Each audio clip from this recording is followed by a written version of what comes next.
Live, it's the Inside Scoop, Virginia. All the news Virginians want to know. Here's your host, political insider, George Burke. This week's show is once again a showcase of one of the Democratic lieutenant governor candidates. We've had Mike Signer on the show, we've had Jody Wagner on the show, and now we have Jon Bowerbank. Jon, welcome to the show. Thank you very much. Jon has been running for some time. He owns an energy services company in Southwest Virginia in Tazewell County, I believe. Based in Tazewell County, that's correct. And he is a supervisor in Russell County, Virginia. And he has been all over the state. In my political travels, I've run into him quite a few times. So Jon, first things first, you've been a candidate for some time, but let's talk a little bit about who you are. Who you are, how you got here, why you're, well, we'll talk about why you're running a little bit later, what you do for a living, and sort of your political career a little bit. Sure. Thank you, George. I'm an immigrant, actually. I was born in England. If you go back 50 years, we immigrated to the United States when I was 11 years old to New Jersey. After that, we bounced around the country. We won't hold that against you from New Jersey. Yep, came to the Port Authority building right there through JFK Airport. Yeah. And eventually lived on both coasts and finally settled in Michigan, where my father had a very good lifestyle. He was a botanist from the University of London, and he had a wonderful opportunity provided for him by coming to the States. That's why our family emigrated. I've had a similar experience since I moved to Virginia in '94 on a permanent basis. I was sent here with the Fortune 10 company to work on non-conventional energy production out of southwestern Virginia, eastern Kentucky, southern West Virginia. And that allowed me to learn a lot about the energy and infrastructure business firsthand. It also gave me a wonderful springboard to start my own company in 1998, which has been successful in creating employment in the energy and infrastructure business all across the Commonwealth. We've had offices in Danville and Charlottesville, up the I-81 corridor, and also up the Appalachian Basin area. We do primarily design and build services for the natural gas sector. We view natural gas as a bridge fuel in the next 10, 20 years as we transition from a high density to a low density carbon footprint across the Commonwealth. I got into politics just a couple of years ago, as you point out. Prior to that, I was a community activist, worked on PSAs, volunteer fire departments, worked with the educational endeavors in Russell County, Virginia, contributing back to schools from elementary all the way up through colleges. And just a couple of years removed from today even, I decided to run for Russell County Supervisor job, the county-wide job, which was held by a two-term Republican candidate.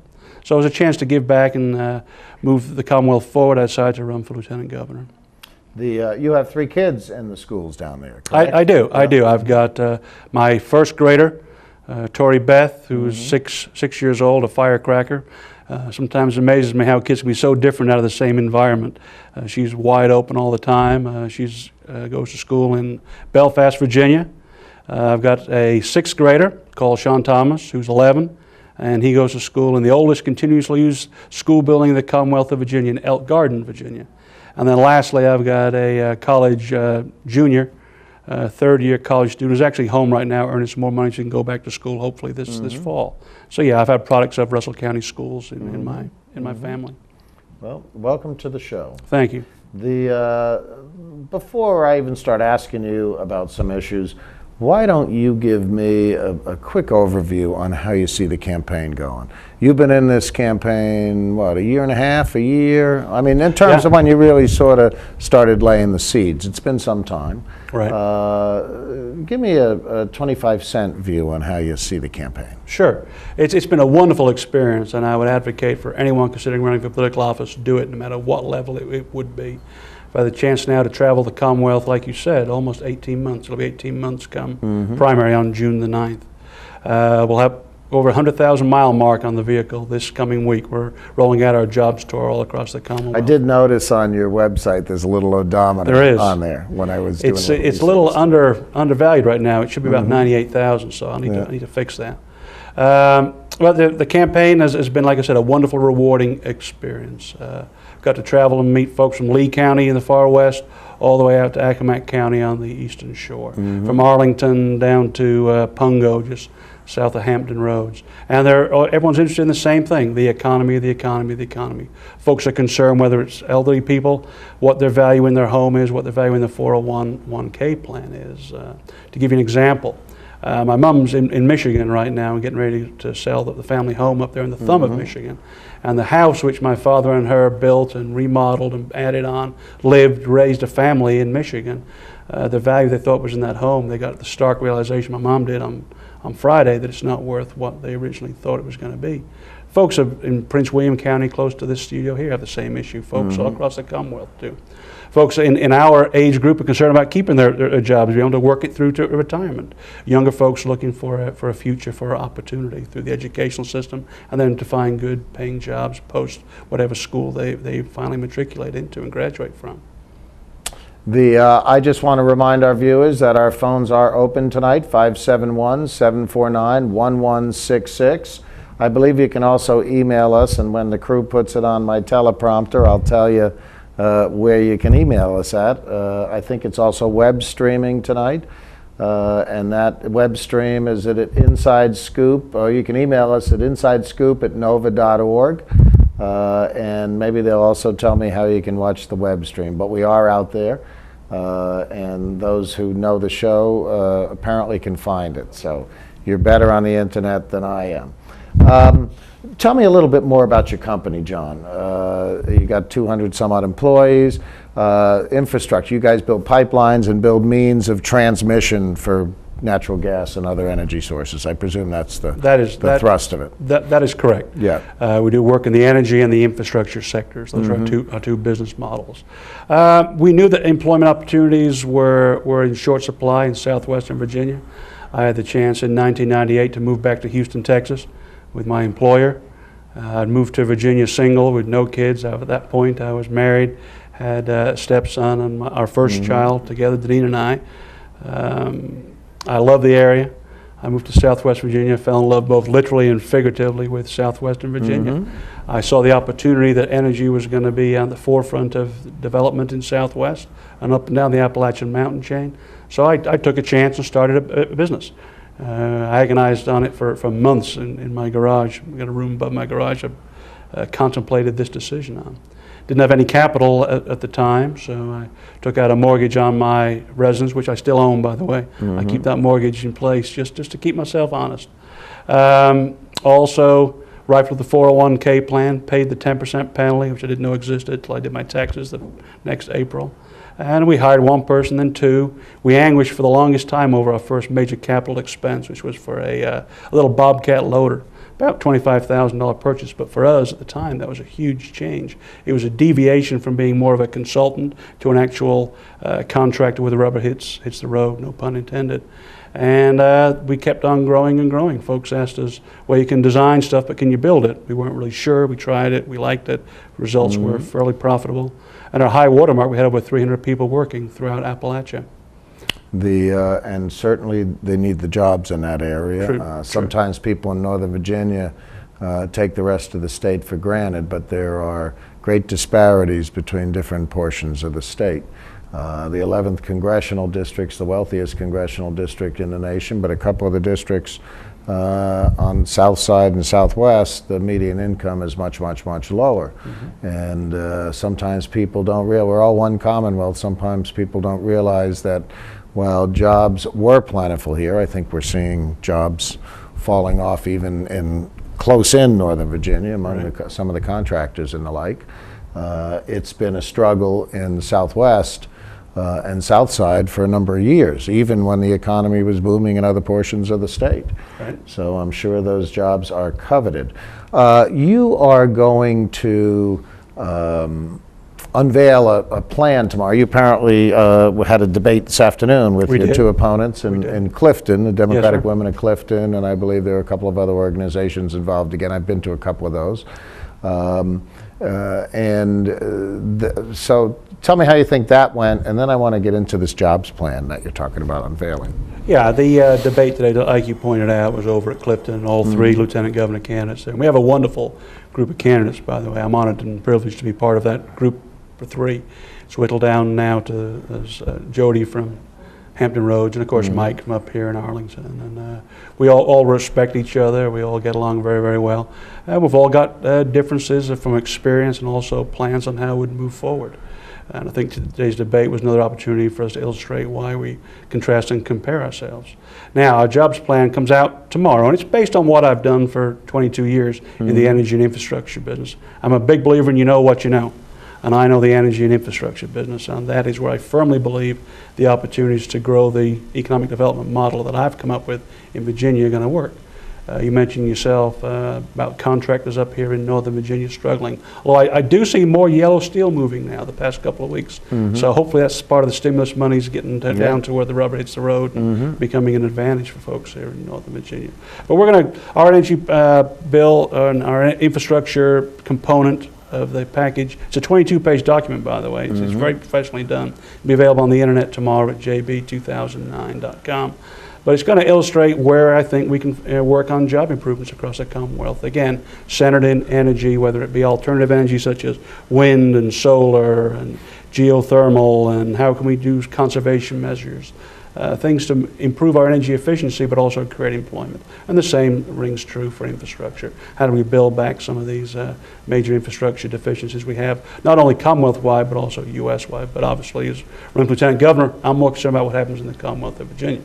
We always joke up here in Northern Virginia that they build all the nice highways down by you guys. I don't know. There's nice highways all over the state, to be honest with you. Actually, we do have a divided four-lane system, which is pretty good. The 460s, the 360s. Yeah. And Governor, we had a bridge that was dropping pieces of concrete the other day, so I hope you're listening. Oh, Glebe Road. We only have about 2 minutes left in this segment, so I don't want to get too deep into things. But when you're talking about energy, you know, I came back a couple of weeks ago across the mountains from West Virginia, and lo and behold, there were a couple of windmills sitting up on the mountains there. I hadn't seen them before this year, and I think they've been up a couple of years. I just hadn't noticed them, and if I go one way, I don't see them. If I come back along 50, I see them up in the mountains. Is that part of the plan, is to put the, you know, utilize the wind offshore or utilize it in the mountains? How do you do it? The whole energy portfolio has to be addressed, so we have to have more supply and less demand. Efficiency reduces demand, but wind energy increases supply. And yeah, we're going to look at alternatives for wind farms in southwest Virginia. There's already 3 proposed in the rural part of the state. Tazewell County, Wise County, Highland County. And offshore Virginia is a wonderful place for wind. There's a lot of wind created. In fact, I was telling folks at Clifton today, trying to cook out there after shad planking on Wednesday. The wind was just amazing. I mean, I've never seen wind like that before. The raindrops are horizontal. So obviously offshore, we don't want to cause any problems for tourism down in Hampton Roads. It's a beautiful place. But there are opportunities out of line of sight where we can perhaps derive some energy, some BTUs from wind farms. Yeah, they're not the ugliest things I've ever seen. So it certainly beats drilling for oil and natural gas off the coast to have a wind farm instead. We are reaching the end of our first segment. We will be back in 2 minutes, and I hope you'll stay with us. Again, my guest today is Jon Bowerbank, one of 3 Democratic candidates for Lieutenant Governor. The primary is in June. And they are running a spirited race, not getting tremendous press because of the governor's race, but they are running a good race. We'll be back.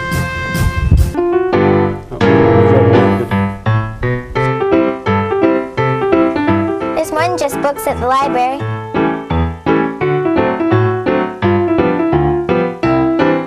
There's more than just books at the library. Excuse me. There's more than just books at the library.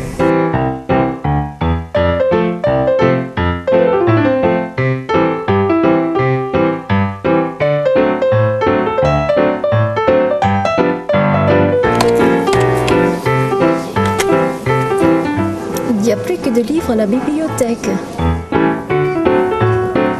Hello. You have a lot of great books here today. You know there's more than just books at the library. I know.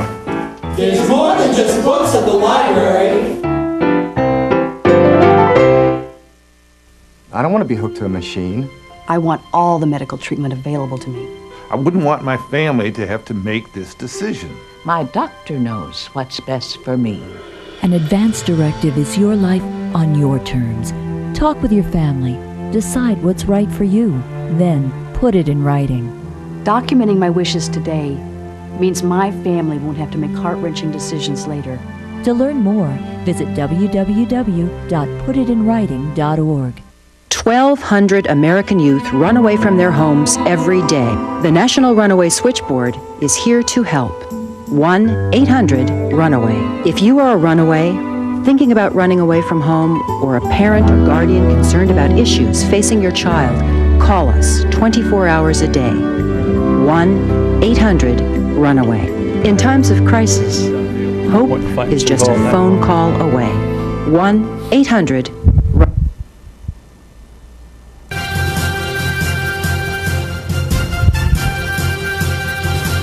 Once again, George Burke with the Inside Scoop, Virginia.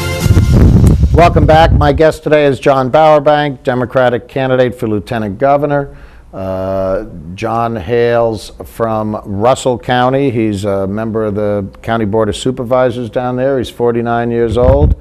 He has an energy company down there that's quite successful.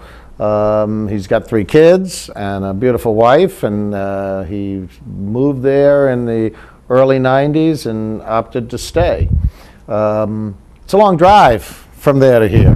Yeah, about 380 miles probably. And you've put on, as you said, well over 90,000 miles on your vehicle during this campaign. I happened to see someplace I even see you're like a Twitterer. I am. And I saw you complaining about the traffic in the last couple of days coming out of Hampton Roads. Right.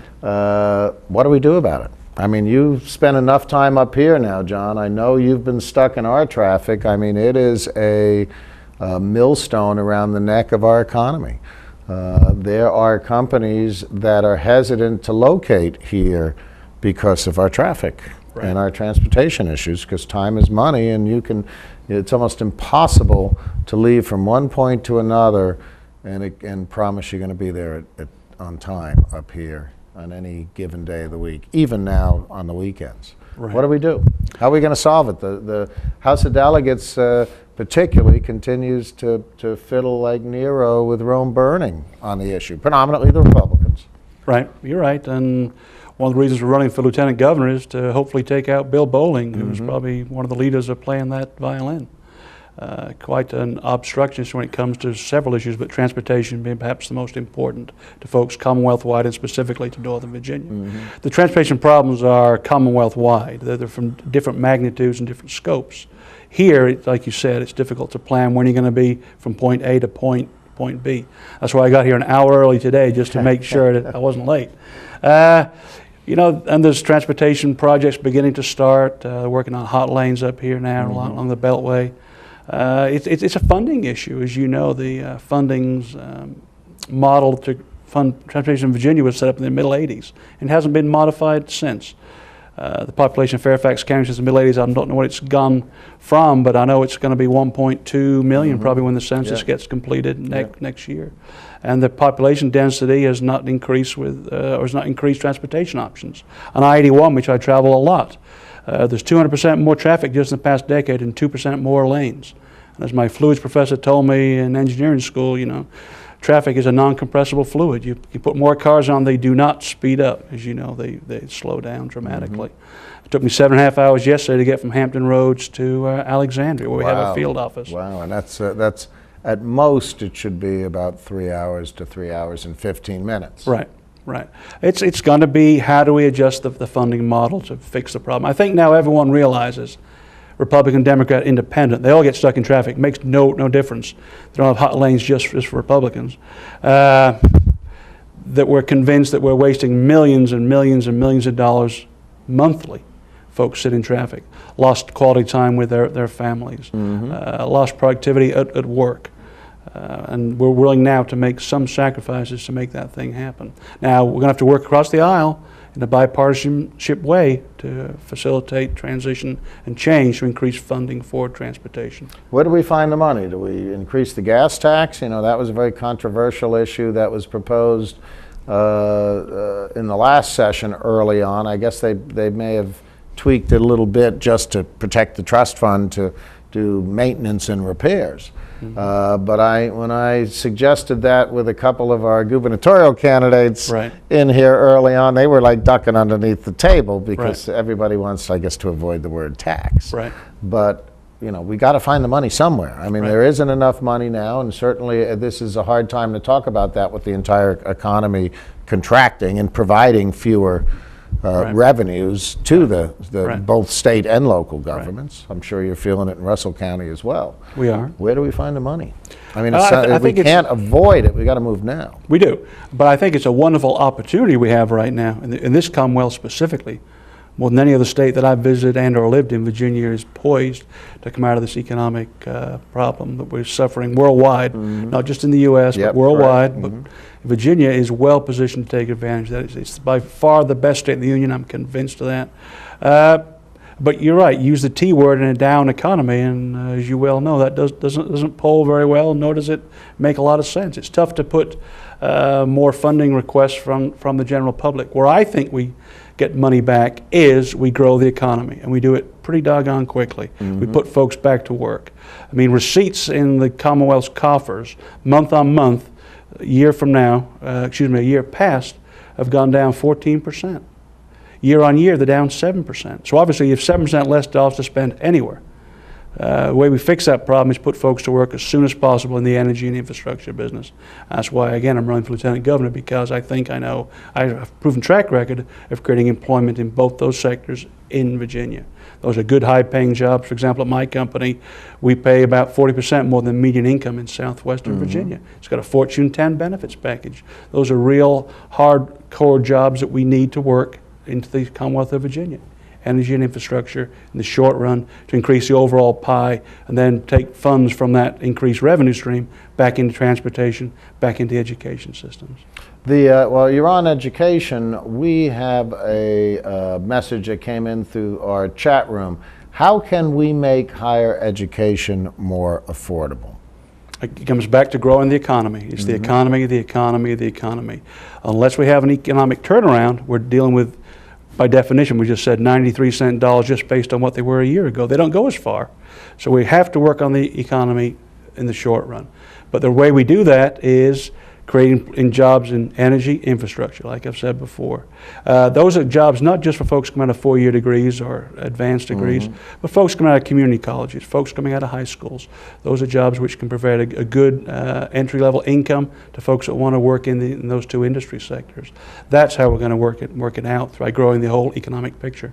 And on the federal level, obviously the economic stimulus, the so-called economic stimulus, the Recovery Act, the American Recovery and Reinvestment Act, I believe is the official title of it, is dropping a lot of money into states, both directly to schools, directly to projects, and then of course through the formulas, through the state, current setup that the state has to hand out federal dollars. In your travels around the state, are you starting to see that money being put to work at this point? Well, like I mentioned previously, I've seen a lot of activity just the last couple of weeks up and down the I-95 corridor. Now, I don't know if they're directly related to stimulus infusion of cash into Virginia. I sure hope so. You know, we missed out on an opportunity for extending unemployment benefits thanks to our friends down in Richmond on the Republican side of the aisle. I don't know about you, but I think it was certainly a wrong-headed move on their part, and it's going to come back and haunt them in November. I think so, and I hope so. We'll all work hard to make sure that it does. But I hope some of that was stimulus activity we're seeing created. If not, that's even better. If this was just baseload work improvement with timing and seasonality, then hopefully there's another boom coming after that. But if that's the first wave, I was impressed with what I can see so far. Certainly the governor, let's talk about that unemployment money for a minute. The governor was livid. In fact, I think he was down in Martinsville when he got the word and just raised hell down there. I was at a press conference up here in Fairfax that included everybody from Congressman Connolly to House Caucus Chair Ken Plum to Delegate Chris Amundson, Delegate Bob Hull, Mark Sickles. I mean, there were a whole bunch of them. I know I'm missing out. Bob Brink was there. And they were all steaming over this. and critical of the Republicans in the House of Delegates. I guess there were only 2 Republicans out of the entire Republican majority in the House of Delegates, both, one from Southwest, one from Southside. They were the only 2 who supported this measure because they understood the importance of maintaining unemployment insurance benefits. Now, my understanding of this is that it was specifically predominantly geared at part-time workers. Right. And you're a businessman. I'm sure you've seen this happening around Virginia and elsewhere. Many companies will hire part-time people because they can avoid the whole benefit, and benefits are expensive. Nobody disagrees with that point. And they can be careful to avoid overtime and the like. But so we have more part-time workers in our economy today than probably ever before. But they turn their backs on them. Mm-hmm. And I just think that's outrageous. Right. Within my organization, we have very, very few part-time employees. Mm-hmm. My model, and it's been successful, may not work in all industries, is that I don't particularly want to offer someone a job unless I can feel pretty doggone confident that I can offer them gainful employment for as long as they want to be there.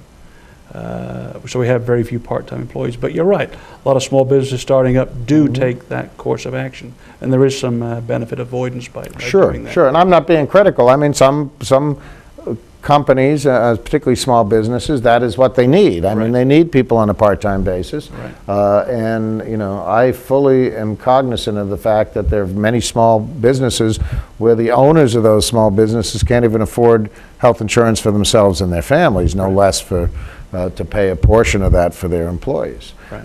Hopefully that's going to be rectified by this Congress and this administration, but I certainly think it's a tall order.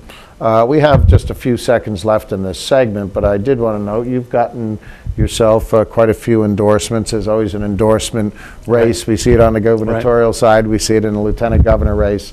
But one that stuck out to me was Congressman Rick Boucher. Right. And if I'm correct, Russell County is in the Fighting Ninth, as it's known as. And Congressman Boucher's been there for some time. I take it you guys are pretty good pals, huh? I've known Congressman Boucher since I moved to Virginia. Mm-hmm. He's very big in energy. I worked on CO2 sequestration in Russell County. I've been a strong supporter of him for many, many years, so we're very glad to get his support. Back in the middle of January, I think, for our campaign. Plus, he's the elder statesman of the representation. He certainly is. We'll be back in 2 minutes. She's had more than a dozen fractures. And in the next few years, she faces 2 major surgeries to strengthen her fragile bones. She's only 10 years old. Most people don't worry about fragile bones until late in life. For those with osteogenesis imperfecta, brittle bones are a concern throughout their lifetime. Find out how you can strengthen this child's future. Diabetes is a killer. After I was diagnosed, I didn't feel sick, so I didn't listen to my doctor. Then it struck. I had a heart attack, then a stroke, and I was only 49. Most people with diabetes also have high blood pressure and cholesterol, which can cause severe heart damage. In fact, 2 out of 3 people with diabetes die from heart disease or stroke. Don't let diabetes destroy your life. Call for your free diabetes survival guide. Choose to live.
Once again, George Burke with the Inside Scoop, Virginia. Welcome back again. My guest today is Democratic Lieutenant Governor candidate for the Democratic nomination, Jon Bowerbank from Russell County. We've got a race with 3 candidates. The primary is June 9th. And so I hope every Democrat will get out there and vote. You Republicans stay in your own playpen. Let's talk about a few other issues here, John, and maybe we'll come back to some issues, but I don't want to miss the whole discussion of politics. First things first, there was a little brouhaha over the last couple of weeks over Mike Signer's petitions. As our viewers may or may not know, each candidate's required to file, I think you have to file 10,000. That's correct. As a lieutenant governor candidate. And you have to gather at least 400 from each of the 11 congressional districts in the Commonwealth. Well, everybody did that. I understand you filed the most. But then as those petitions were being reviewed by the Democratic Party of Virginia, they found that the person who collected 4,000 of them had failed to put, I believe it was his address at the bottom of these petitions. And the Democratic Party of Virginia, I'm familiar with this, obviously I sit on the Democratic Party of Virginia steering committee. The Democratic Party of Virginia had put out a fairly extensive memo, which they've done for several cycles now, to state candidates, describing the process and telling them what needed to be done and what didn't. And if these steps were not taken, then those petitions would be invalidated. I'm very familiar with the process in general because I worked at one point for a New York City congressman, and there was a whole cottage industry of consultants who spent their time checking every name on those petitions to make sure they were in the appropriate congressional district and the like, where in New York City, congressional districts can be measured in blocks. Right. And many people lost their places on the ballot. So the ultimate resolution was, I presume it was the chairman, Mr. Dickie Cranwell, who ruled that everything was hunky-dory. What do you think? I think Cranwell did a good job of checking the facts. Like you said, I believe it was an address that was not complete on some of the petitions. And you're right, there was a pretty extensive memo put out to all the statewide candidates on how they should collect those signatures. And it is a pretty tough process. You can't just be good with 10,000. You got to have 10,000 authentic, legitimate signatures. And as you know, being part of that industry and part of that process, sometimes you get folks signing those petitions, which multiple times. That's correct. So that's why a lot of candidates took their time and dotted their I's and crossed their T's. As you're right, we collected more signatures than anyone. We turned ours in last. We wanted to make sure we had all our documentation done properly. The way it was explained to me, and we were fine with that, was that Dickie Cranwell checked with the State Board of Elections, got their interpretation of the rules and regs as it pertained to that address line, and in his defense of his ruling, that was the right decision to make, and we were fine with that. Would have been nice to only have 2 candidates in this race, I'll bet, though. Well, maybe not. Maybe the strategy's better to have 3. We can't really tell, to be honest with you. As you know, the high water mark there was 5. For the longest time there was 1. I was swimming by myself there from January through August. I know that when the primary comes around on June 9th, I'll have the most time in, even if you accumulate the other 2 candidates' time in the race. We had to do that to establish our viability, get out and talk to the voters. Like you said, it's a long way from Russell County up to Arlington and places in between. I got to give you credit. I've seen you speak a number of times, and I've seen you appear. Actually, I don't think I've seen you with Signer, but I've seen you appear with Jody Wagner a couple of times, and you've always been gracious. You've kept this race, from your perspective, certainly above the belt. It's been very much a positive race, and I tip my hat to you on that. It's very easy for these races to quickly get in the gutter. We've seen it happen in enough other races, and there's certainly enough fireworks going on in the gubernatorial race to go around at this point.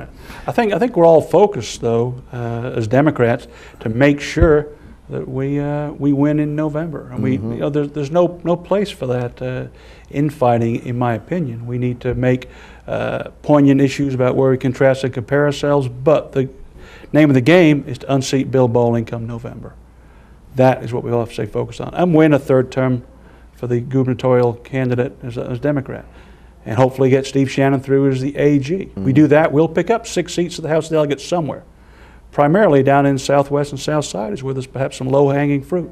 Hopefully my inclusion on the ballot from Southwest Virginia will bring up turnout and will help us take back the House of Delegates. That's critically important with redistricting coming up. Particularly important to the members of Congress Yes, in the sir. short term, and certainly to every member of the House of Delegates in the state Senate in the long term. Right. Let's talk about compare and contrast. Right. How do you differ from Jody Wagner and Mike Signer, number one? And number two, why are you the better choice? Right. Well, it gets back to the economy on both those issues. I've been working, growing jobs and creating jobs in Virginia now since I moved here in '94. I mean, my industry, the natural gas sector, in the early '90s was a byproduct. It wasn't even thought about. It was environmentally, it was not the right thing to do. We managed a way to capture and harness those BTUs and turn them into an energy source. That's now $1 billion a year industry in southwestern Virginia. Then you look at my business creation through my own company. Then you look at what I've done in commercial real estate for making old industrial malls and properties into viable economic entities. I think if you look at it from an economic perspective, there's a contrast between myself and the other two candidates. No disrespect intended at all. They're very strong candidates. They're formidable opponents for us. We have to work hard to get our message out. But if we look at it from what's really needed now, the time is now and the place is here in Virginia to grow the economy back in energy and infrastructure, and that's where I've got my experience. So I am the right candidate at the right time. The other message is, Ms. Wagner worked with Kane and Warner's cabinet. Virginia's best managed state, best place to grow a kid up. Heck, that's why I'm here, right? That's why my business has prospered. So I can see how that's been advantageous. But I was able to take an idea or initiative and grow and develop it. That's what it's going to take to get us out of this economic problem we find ourselves in. Someone that's got some practical experience, that's willing to devote and work full-time at the job, like I've said I'm going to do. As you know, Mr. Bowling works at 2 months a year. I'm going to work at 12. There's no way I campaign 2 years to work 2 months. That makes no sense to me.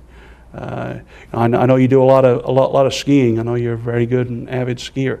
I imagine what it would feel like to me to win that lieutenant governor's job and dedicate my time full-time creating jobs would be like you feel probably when you go down those triple black diamond runs when you're hitting it, when you're cracking. Yeah. I mean, it's a wonderful feeling when you know you're hitting on all 8 cylinders, and that's what I think I can deliver as lieutenant governor. The job pays $36,000, I think, a year, something like that. I do not know the answer to that question. There may be a cost of living increase now. It has a staff of 3. Right. And in essence, I think you get on about 6 boards or commissions. Right. You preside over the Senate and break ties, which is a very important role. And you run for governor. Those are the jobs of the lieutenant governor. Well, I don't know about the last one now, George. I believe in doing the best job you can with the job you have at hand, and things normally take care of themselves. And you're right. You point out some of the problems with the lieutenant governor position. That's why you have to do it 12 months a year. You can't do it 2 months a year. Regarding the funds, and I do not know the answer to what the job's compensated. To me, it's really irrelevant. I know I've been able to give back over the last 10 years, last decade, to education in Virginia, in Southwest primarily, whether it be capital projects, whether it be science labs, whether it be enrichment programs, about $2.5 million through my company. We've managed to grow the economic model down there so well. We've had funds we can reinvest in the education system. So that incremental salary, wherever it comes in, will go right back into educational pursuits. I'm not going to take custody of that more than 1 nanosecond and put it back into the educational system. It's really about giving back to the citizens of Virginia for me. Like I mentioned, I moved here. I've been very successful in business, had a wonderful opportunity provided to me through the Kane and Warner administration. I've taken advantage of it. Now it's my turn to give something back. I truly feel an obligation to try and take the message about job creation in energy and infrastructure back to the Commonwealth of Virginia. Let me ask you a question that may be a little tough for you. Okay. I don't think it's really been an issue in the lieutenant governor's race as much. It's been an issue in the gubernatorial race, and that is the new coal-fired plant they're building. I believe it's in Wise County. It is. Well, it's real easy for somebody up here to say, we don't want it. And there's a legitimate argument in terms of some of the pollutants that will flow up here, and where I think everyone may agree that we need to move to cleaner and more renewable energy sources. In your neck of the woods, those are jobs. In your neck of the woods, those are good jobs. Both the construction of that plant, the operation, although it doesn't take a lot of people to operate them, but also the coal mining, et cetera, which are also decent paying jobs. They're hard jobs, and they're very trying on one's physical well-being, but it's certainly an honorable profession that has been in, and tends to be unionized, not quite as much as it used to be, but it's still fairly strongly unionized. Does that put you in a bind? Where's that put you on the screen in terms of that plant? I hope it puts me as a candidate that knows a lot about energy issues. And you're right, Wise County borders Russell County. And the plant in Virginia City is about 3 miles from the Russell County line. We are directly in the prevailing wind direction from where the stack will discharge to. But clean coal technology is coming worldwide. We have to do that. I mean, even today, 50% of electrical generation in this country comes from coal. We can't just walk away from 50% of the supply chain. Now, incrementally, we can pare that back when we work on alternative energy sources and minimize the need for more coal facilities. There's one contemplated down in Surrey as well in Virginia. The Wise plant just passed another legal hurdle just this past week. It is going to come. What I want to see happen with that facility is, number one, we take the construction of that facility and turn it into a trade school academy. In other words, we provide labor from the local area to learn a trade, whether that be tying rebar, carpentry trade, concrete finishing. Use it as a mini community college that's going to be there for 4 or 5 years. So when the plant is built, we've got a core workforce of 400 or 500 people, which can then be used to perhaps work on infrastructure projects, perhaps. Also, we need to take the knowledge that's imparted on our nation's youth at Virginia Tech, at ODU, University of Virginia, the list goes on. We've got a wonderful educational system in Virginia, and work on that continuous process of improving the way we harness energy from coal. Make that plant in Southwest Virginia similar to what Congressman Boucher advocates, as and Mark Warner as well, as the epicenter for clean coal technology and research worldwide. Now, there's power plants brought online. Some folks say 1 every 2 weeks over in China. Some folks say 2 a week. The truth's probably somewhere in the middle. But the fact is, there's a bunch of coal plants coming on week all around the world which do not have that technology. So I think it's incumbent upon us, as the opportunists that we are in Virginia, to be leaders, is to develop that clean coal technology down at the Wise plant. And then hopefully we can become the nexus, the epicenter for that type of economic development. Show the world how to produce coal, how to produce energy from coal a lot cleaner.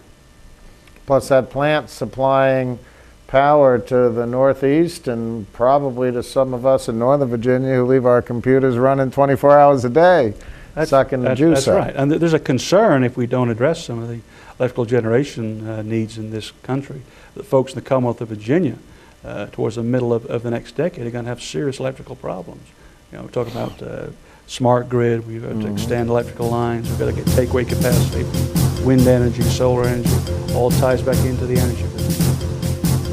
We've come to the end of our third segment. Again, my guest today is Jon Bowerbank, candidate for the Democratic nomination for Lieutenant Governor. We will be back in 2 minutes. Please stay with us for the final segment of our show. Thanks for watching.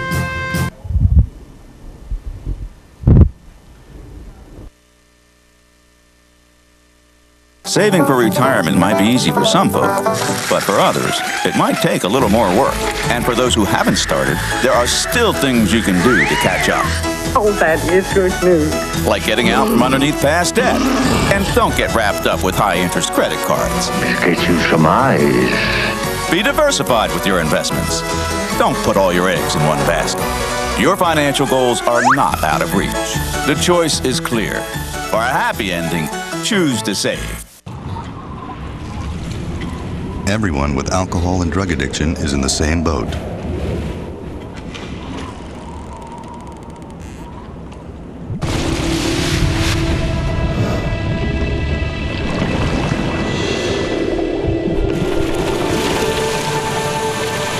With treatment, you can find solid ground. For drug and alcohol information and treatment referral for you or someone you know, call 1-800-662-HELP.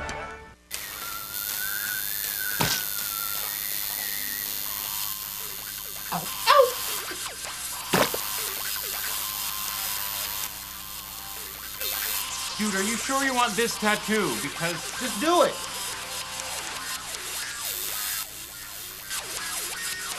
Some mistakes in life are permanent. Like hearing loss. To learn how to protect your hearing, visit asha.org. You've probably heard about heart disease, but did you know that it's the #1 killer of women nationwide?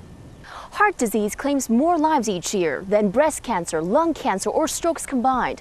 But there are steps you can take to protect yourself against it. For more information on how you can prevent heart disease, contact your local American Heart Association or visit their website at www.americanheart.org.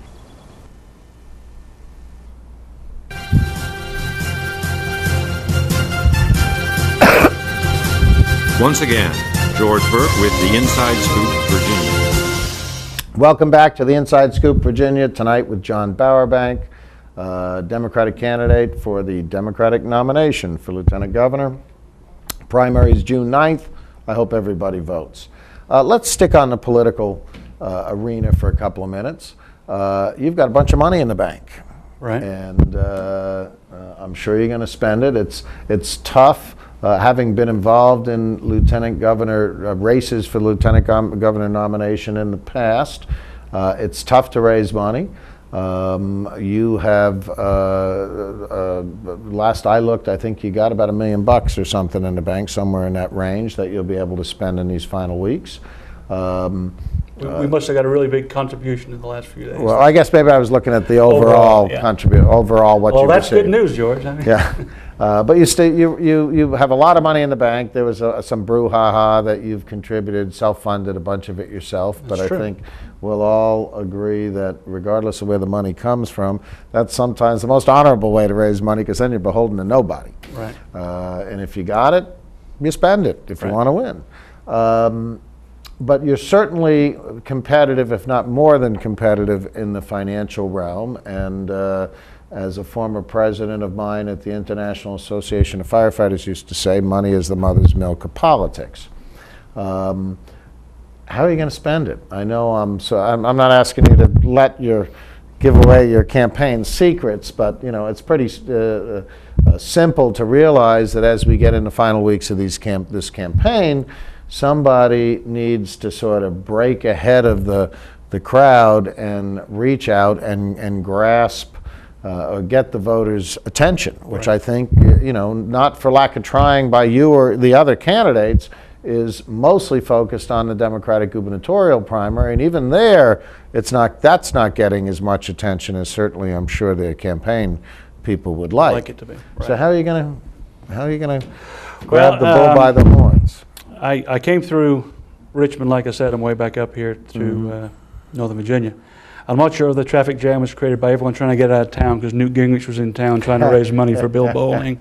Of course, the traffic was just bad going into Richmond as well. But the Republicans are going to throw the kitchen sink at these races. They're very, very important. So I wanted to make sure that we had the funds we needed to run an effective campaign. You're right, funds were hard to raise. I've been doing this thing now for 15, 16, 17 months. Last year we had Mark Warner and Barack Obama prolific fundraising in the Commonwealth of Virginia. Plus all the congressional races. That's right, that's right. And we helped out all 11 congressional candidates in Virginia financially and campaigned for all 11 of them. You're right, how are we going to now bring to bear the funds we've been able to marshal? It's all going to be voter contact. Whoever identifies what that universe is that's going to vote on June 9th and can target them the best wins this thing. We firmly believe that. We're going to have more than enough money to get our message out. And again, our message, as I've hammered home again today, is economic development through energy and infrastructure is basically what I'm running on. So how we're going to have a big battle tomorrow morning on the phone on basically to solve that issue, how we're going to apply those funds. Anytime you've got lots of folks trying to help you with that, it's always spirited conversation. Everybody has their own Everyone's view. got their opinion. Of course, there are no guarantees. But like I said, whoever gets the message out the best between now and June 9th wins this thing. There is talk in terms of Terry McAuliffe's strategy in the gubernatorial race that his campaign's attempting to bring new people into the race. Right.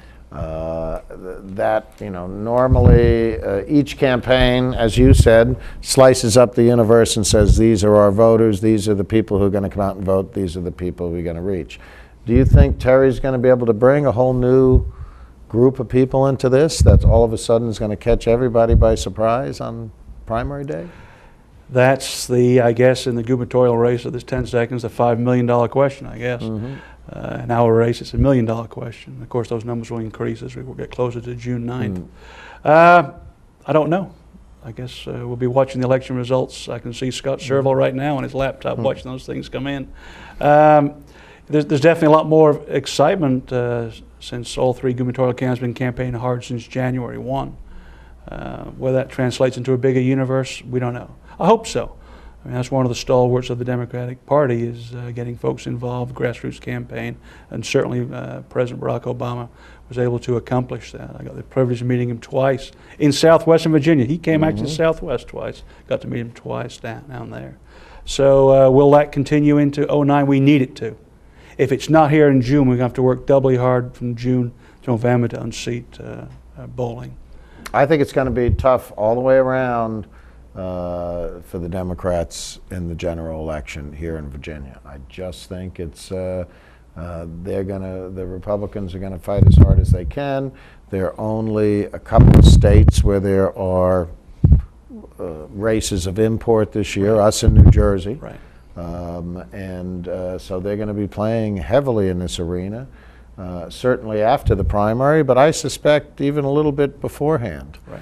I also certainly hope that you and your fellow lieutenant governor candidates do get an opportunity to really get before the eyes of the voters so they have an opportunity to size each of you up and don't walk into the polls. The big fear is they walk into the polls on election day and they've decided who they're voting for governor and they don't really have a feel for the lieutenant governor candidates. And if that's the case, we'll see a drop-off in voting, which would, I think, be a shame for the amount of time and effort that the candidates are putting in. I also think that the shakedown that has occurred to this point, no aspersions on those other candidates, but sort of winnowed the field to people who are certainly working pretty hard at it and working pretty professionally at it.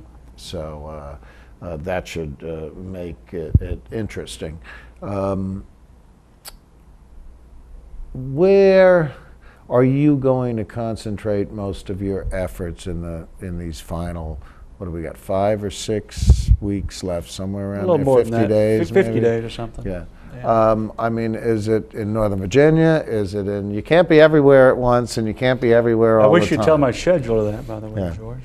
But where do you concentrate? Where do you see as the battleground at this point? You know, certainly you probably have a bit of a lead in Southwest and South Side, just naturally because you're from there, number one. Number two, you spend a lot of time there. You're in the papers there in your official capacity as a county supervisor. So where does the campaign have to work the hardest? Is it up here? Is it Hampton Roads? Or is it Richmond? Those are the three. Yes. Those are the three ground zeros. We established our field office or our headquarters, one and the same, up here in Alexandria way back in late October.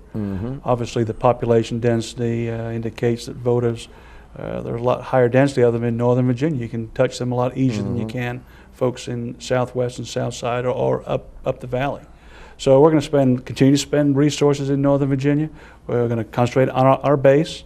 We anticipate being able to deliver on some pretty good numbers both in June and also in November from South Side, Southwest, and up the valley in the rural parts of the state. We think our message of job creation works well there, but it also works well here. We talked about transportation problems. You know, we're going to get, well, we may not. It's Sunday night. We probably won't get stuck going home tonight, going home. Oh, but you may be surprised. Yeah, we might. But in the morning, I guarantee you, we cannot figure out how long it's going to take us to get to our first stop on our jobs tour because you just can't figure out when you get from A to B.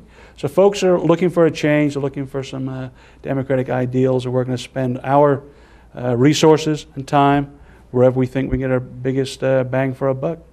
And where that's going to be, obviously Northern Virginia is going to be a critical component for us.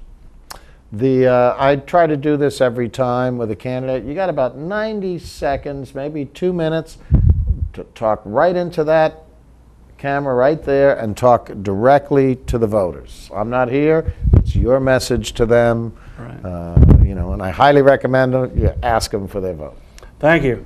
I need your vote on June 9th, and I'm Jon Bowerbank, as we know, running for Lieutenant Governor. My message of job creation, economic development within the energy and infrastructure business is going to be very important in the short run in the Commonwealth of Virginia as we work ourselves out of this economic malaise we find ourselves in. Now, I see this as an opportunity. Sure, we got a lot of problems, and we've talked about some tonight. There's some we haven't even touched on.